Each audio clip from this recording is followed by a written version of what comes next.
you know, anything at all, but like, and even like when it comes to like paying for beats and stuff like that, you know, it says free, but you still gotta pay for it. I can talk about that. Yeah, like stuff like that. Right. Anything. So yeah. Okay. Anything like that. Cause you have like some stuff. I ain't know about that either.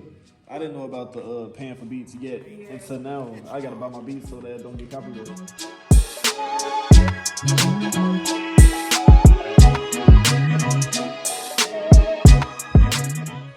I'm a third-year business administration student for Chicago, Illinois. So during freshman year, you were one of the first people that I met here that made music. The first song that I heard from you was off of your first project, First Semester of Life. So can you tell us what inspired that album? I was really going through, I was just being a freshman in college. I was just going through experiences that I necessarily didn't go through while I was under the roof of my mother, like, you know. So I was just experiencing life for real. So I called it my first semester of life because it was really my first chapter of life of going through real things. I had to see, it was being that you're around a lot of people, you get to see how people act. You just analyzing situations, you going through hardships, you just being an adult for the first time. So I just had to go through letdowns, I had to climb back up, I had to just restart a lot of times. I've been making music since, I want to say since I was 8, 9, or 10, or even before then, because my mother and my uncle, they used to rap back in the day. And I listened to a lot of Eminem and Lil Wayne. And if you have listened to Eminem and Lil Wayne, you know they real lyricists, you know? So that kind of inspired me to make music and yeah, basically. So would you say that Lil Wayne and Eminem are some of your biggest influences? I'm not gonna say, like, this current, well, yeah, I said, they made me start rapping, so yeah. So who are some of your favorite artists and how can you hear their influence in your music? My favorite artists would be, I listen to a lot of music, but I would say that my favorite would be G Herbo for the audience, Little Dirt, and I listen to Baby Smooth, if you have ever heard of him. He's an artist from Detroit. Okay, so northern rappers. Right.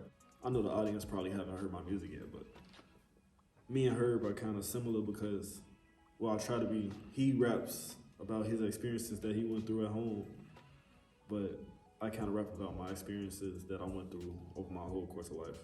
And Dirt, he does the same, but I've been trying to be more versatile, so I've been trying to melodize a little bit because that's what people like, been trying to do with that. So I try to adapt to that. And then Baby Smooth, I just like the way he rap, so that's why he's my favorite rapper. How do you stand out from other Chicago rappers? I really don't rap about like shooting people, and you know what Chicago people rap about. Because that's not what I do. I just speak my truth, my music. I speak about the stuff that I go through. I just be honest. I don't really try to. I try to target my Chicago people, but I don't try to like target them to the point where I'm rapping about stuff that they probably necessarily doing. Because we all go through heartaches and heartbreaks. So that's the stuff I rap about. All right, what are some things you learned about the music industry since you've been taking it more seriously? Everything costs us money. Nothing is free. And I've been watching a lot of interviews. I've heard there's no loyalty in this game. So don't approach it as a friendship, approach it as business. Unless a friendship develops from that business. With your beats, if you getting beats off YouTube, just because it says free doesn't mean it's free. It's probably free for non-profit use. So if you can lease the beat, or if you have enough money to buy the beat, buy the beat. And you just gotta, if you want it free, you gotta work towards it, even when you aren't getting the support that you necessarily want. Okay, so you said that you're a business student, and I know that can get very challenging being an SBI. Your course load is very heavy. So how do you manage being in school and your education and making music on the side? It's time management. I feel like if you want to do something, you can do it. So that's just what I do. I really don't go to a lot of parties anymore. You know, I used to.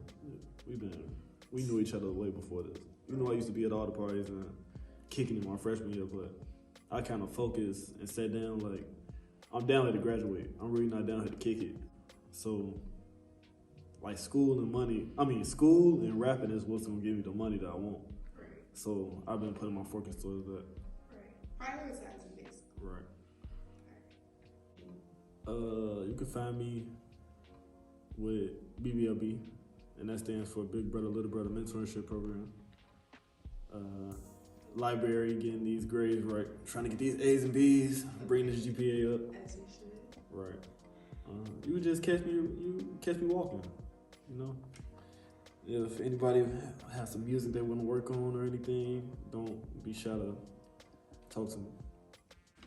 All right, so you mentioned Lil Durk as one of your biggest influences, and I noticed that off of your last project, Black and White, you kind of did what he did in the sense of being versatile with the drill music and the melodic music as well. So can you tell us about how that project came about, where the influence from that came from, and stuff like that? I was just talking about basically the hardship that I went through my freshman year, a little bit beginning of my sophomore year, because I started it my sophomore year. I started like recording everything my sophomore year, so I was basically venting, and that was my best way of venting, rapping, something I've been doing since I was a child.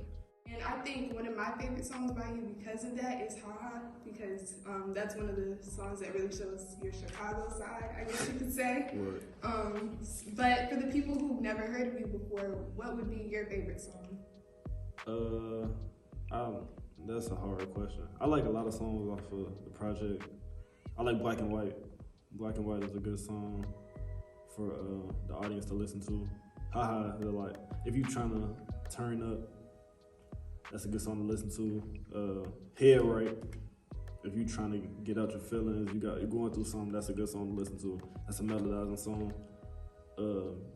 Disrespect would be another good song to listen to. That's a fan favorite that I've heard so far.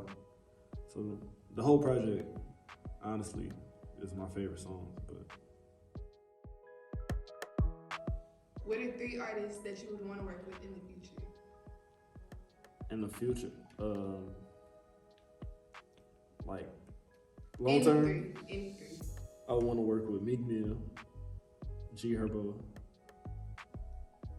and it's a lot of artists I want to work with. But I would give it to Durk. What are some things that we can expect to see from you in the future? More music. I'm trying to, how I wanted to start my journey back, because if you guys go on my YouTube page, or if you see my music, you can see that these last 2 projects they were back to back, and I'm being more consistent now, basically. So I wanted to start off with music videos, but I didn't do that. I just started off with music. But you're gonna see more music videos going forward. All right, so where can we find your music? How can we tune in? On YouTube, you search up Samo. If you type in Samo Know Where to Go, that's gonna pop up. That's a music video I have. You can go on my Instagram at gsamo2x. I have a TikTok promoting music under Samo.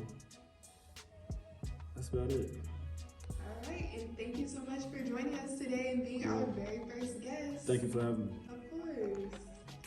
Yay!